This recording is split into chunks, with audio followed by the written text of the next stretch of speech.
വിദ്വേഷ പ്രസംഗത്തിൽ ബി.ജെ.പി. നേതാവ് പി.സി. ജോർജിനെതിരെ കേസെടുക്കണമെന്ന് കോടതി. തൊടുപുഴ ഫസ്റ്റ് ക്ലാസ് മാജിസ്ട്രേറ്റ് കോടതി പോലീസിന് നിർദ്ദേശം നൽകി. അടിയന്തരാവസ്ഥയുടെ വാർഷികവുമായി ബന്ധപ്പെട്ട് തൊടുപുഴയിൽ നടന്ന പരിപാടിയിലായിരുന്നു പി.സി. ജോർജിന്റെ വിദ്വേഷ പ്രസംഗം. ലാൽ കൃഷ്ണൻ തൊടുപുഴയിൽ നിന്ന് ചേരുന്നു കൂടുതൽ വിവരങ്ങളുമായി. ലാൽ, ഇതാദ്യമായിട്ടല്ല പി.സി. ജോർജ് ഈ പ്രസംഗത്തിന്റെ പേരിൽ പുലിവാല് പിടിക്കുന്നത്. ഇപ്പോൾ കോടതി തന്നെ ഈ വിഷയത്തിൽ ഇടപെടുന്നു.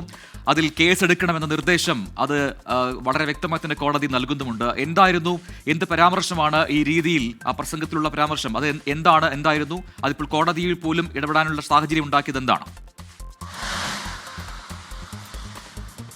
പ്രജിൻ, കഴിഞ്ഞ ജൂൺ 25 തൊടുപുഴയിൽ നടന്ന പരിപാടിയിലാണ് ഈ വിദ്വേഷപരമായ പരാമർശങ്ങളുണ്ടായിരുന്നത്. പ്രധാനമായിട്ടും പാകിസ്ഥാൻ്റെയും ഇന്ത്യയുടെയും ക്രിക്കറ്റ് കളി നടക്കുന്ന സമയത്ത് ഇന്ത്യയുടെ വിക്കറ്റ് പോകുന്ന സമയത്ത് ആഹ്ലാദവും പാകിസ്ഥാൻ്റെ വിക്കറ്റ് പോകുന്ന സമയത്തും അല്ലാഹു അക്ബർ എന്ന് വിളിക്കുന്ന ഒരു കൂട്ടം ആളുകൾ ഇന്നാട്ടിലുണ്ട്. മുസ്ലിമുകളല്ലാത്തവർക്ക് ഇന്നാട്ടിൽ ജീവിക്കാൻ കഴിയാത്ത സ്ഥിതിയായി മാറി.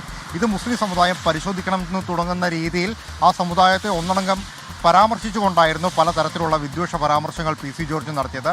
ഈ സംഭവങ്ങൾക്കെല്ലാം ശേഷം മാധ്യമപ്രവർത്തകർ ഓൾറെഡി ഒരു കേസ് ഉള്ള ഒരാളാണ്, ഇനിയും ഇത്തരം പ്രശ്നങ്ങൾ ഉണ്ടാകില്ല എന്ന് ചോദിച്ചപ്പോൾ തനിക്ക് ആരെയും ഭയക്കാനില്ല, താല്പര്യമില്ലാത്തവർ ഈ രാജ്യം വിട്ട് പാകിസ്ഥാനിലേക്ക് പോകട്ടെ എന്ന് തുടങ്ങിയ പരാമർശങ്ങൾ പി.സി. ജോർജ് ആവർത്തിക്കുകയും ചെയ്തു. ഇതിന് പിന്നാലെയാണ് യൂത്ത് കോൺഗ്രസിൻ്റെ നേതാവായ അനീഷ് കാട്ടാക്കട തൊടുപുഴ പോലീസ് സ്റ്റേഷനിലേക്കും അതോടൊപ്പം തന്നെ കോടതിയെയും സമീപിച്ചുകൊണ്ട് പി.സി. ജോർജിനെതിരെ നിയമപരമായ നടപടികൾ സ്വീകരിക്കണം എന്നാവശ്യപ്പെട്ടത്. ഈ വിഷയത്തിൽ നിയമപരമായ ഉപദേശം തേടാനായിരുന്നു ആദ്യഘട്ടത്തിൽ തന്നെ പോലീസ് ശ്രമിച്ചത്. അതിൻ്റെ അടിസ്ഥാനത്തിൽ പബ്ലിക് പ്രോസിക്യൂട്ടർ നൽകിയ റിപ്പോർട്ടിലാണ് സമൂഹത്തിൽ സ്പർദ്ധ വളർത്തുക, സാമുദായിക ഭിന്നതയുണ്ടാക്കുക, മതസ്പർദ്ധയ്ക്കുള്ള സാഹചര്യങ്ങൾ സൃഷ്ടിക്കുക എന്നീ കാര്യങ്ങൾ പി.സി. ജോർജ് ചെയ്തിട്ടുണ്ട്. അതുകൊണ്ട് തന്നെ കേസെടുക്കുന്നതിന് നിയമപരമായ തടസ്സങ്ങളില്ല എന്നുള്ള വിശദമായ നിയമോപദേശം നൽകിയത്. ഇത് കോടതിയിൽ സമർപ്പിച്ചതിൻ്റെ പശ്ചാത്തലത്തിലാണ് നിലവിൽ തൊടുപുഴ കോടതി പി.സി. ജോർജിനെതിരെ കേസ് എടുക്കണം എന്ന നിർദ്ദേശം നൽകിയിരിക്കുന്നത്. കോടതിയിൽ നിന്ന് കിട്ടുന്ന റിപ്പോർട്ടിൻ്റെ അടിസ്ഥാനത്തിൽ ഏതെല്ലാം വകുപ്പുകൾ ചുമത്തണം എന്ന കാര്യം തൊടുപുഴ പോലീസ് പരിശോധിക്കുന്നുണ്ട്. ആ കാര്യം കൃത്യമായി പരിശോധിച്ചതിന് ശേഷം ഇന്ന് തന്നെ FIR രജിസ്റ്റർ ചെയ്യും എന്നുള്ളതാണ് നിലവിൽ തൊടുപുഴ പോലീസ് നൽകുന്ന വിവരം.